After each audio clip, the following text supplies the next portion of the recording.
好來，鄉親啊，繼續來看台中市中區已經停業20-30年的西北大飯店，昨深夜發生着重大的火警。頭家一家卡瓦5個人，甲外籍看護、甲寵物狗，攏住佇這個停業的飯店的樓頂。火燒厝的時陣，6個人攏走去佇樓尾頂野手化救人。警消快速出動着分推車，將因救出來。另外，佇拍火過程，有2個消防員去熱着，加在休困了後，已經無代志。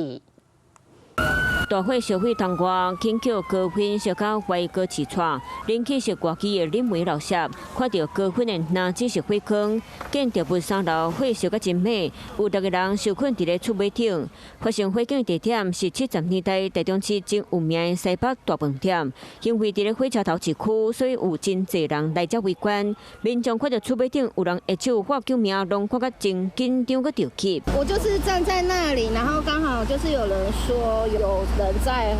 喊。厝頂望煙散霧，會當看到厝尾頂有民眾拼死命佇咧下手，分推車升空，全水降溫，嘛趕緊霎時間救人，甲受困的1口罩6個人含狗仔攏救出來。再過一下。救出來的6個人是西北大飯店姓蕭的頭家娘因1口罩，先救落來是32歲的查某孫含60歲新婦，所落來57歲看護含90歲小甲第一代頭家娘救落來，落尾是66歲大囝含64歲第2囝救，因攏受到燒煙遭着傷，加在意識攏清楚，就趕緊送到病院。蕭大哥，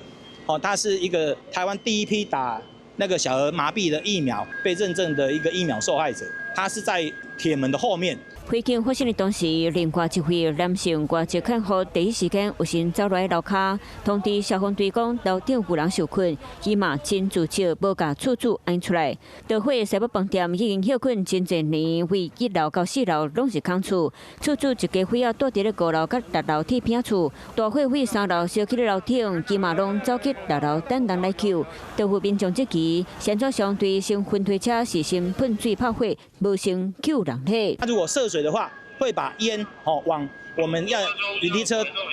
車欄操作的地方，會把煙帶到那邊去。火燒3點鐘總算爆發，3樓到5樓全部燒掉，燒的面積達到1050平方公尺。警消調查，西北飯店是佇咧1966年起的，當年建築法規也無要求使用燃燒的材料，加上建築物正面算是半封起來，結果影響排煙搶救，甚至有2位消防人員佇咧搶救的過程去熱着，加在經過休困已經無代誌。大火關係會閣繼續等待調查釐清。